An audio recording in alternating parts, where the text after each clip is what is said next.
ಇಲ್ಲಿನ ಕ್ಯಾಂಪ್ ಪ್ರದೇಶದಲ್ಲಿ Viking old man ದಹನದ ಮೂಲಕ ಬೆಳಗಾವಿ ನಗರದ ಜನತೆ 2026ರ ಹೊಸ ವರ್ಷವನ್ನು ಸಂಭ್ರಮದಿಂದ ಸ್ವಾಗತಿಸಿದರು. ಮಧ್ಯರಾತ್ರಿ ಸರಿಯಾಗಿ 12 ಗಂಟೆಗೆ ಕ್ಯಾಂಪ್ ಪ್ರದೇಶದಲ್ಲಿ ನಿರ್ಮಿಸಲಾಗಿದ್ದ ವೈಕಿಂಗ್ ಓಲ್ಡ್ ಮ್ಯಾನ್ ನ ಭವ್ಯಾಕಾರದ ಪ್ರತಿಕೃತಿಗೆ ಬೆಂಕಿ ಹಚ್ಚುತ್ತಿದ್ದಂತೆಯೇ ಇಲ್ಲಿ ಸೇರಿದ ನೂರಾರು ಜನರು ಹ್ಯಾಪಿ ನ್ಯೂ ಇಯರ್ ಎಂದು ಘೋಷಣೆ ಕೂಗಿದರು.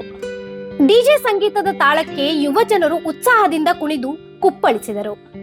ಸಂಭ್ರಮ, ಸಂಸ್ಕೃತಿ ಮತ್ತು ಸಂಯಮದೊಂದಿಗೆ ಕ್ಯಾಂಪ್ ಪ್ರದೇಶದಲ್ಲಿ ಹೊಸ ವರ್ಷದ ಸಂಭ್ರಮ ಅದ್ದೂರಿಯಾಗಿ ನಡೆಯಿತು.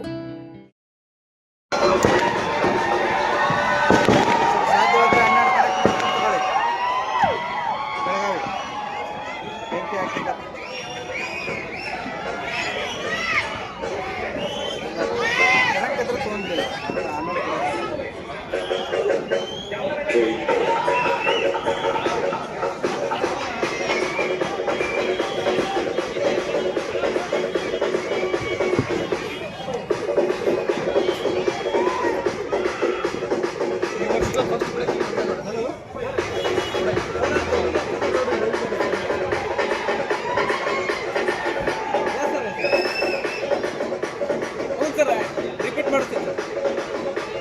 ಪ್ರವೀಣ್ ಪಂಚ ಆಗೈತಂತ ಮುಗಿದ್ಮೇಲೆ ಮತ್ತೆ ರಿಪೀಟ್ ಆಗ್ಬೋದು.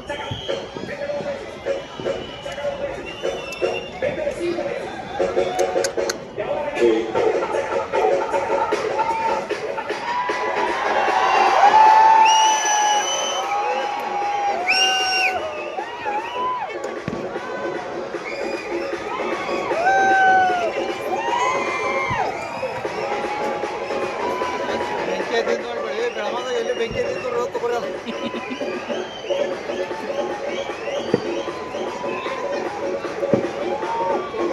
ಅಷ್ಟು ಸೈಡ್ ಬಂದಿದೆ.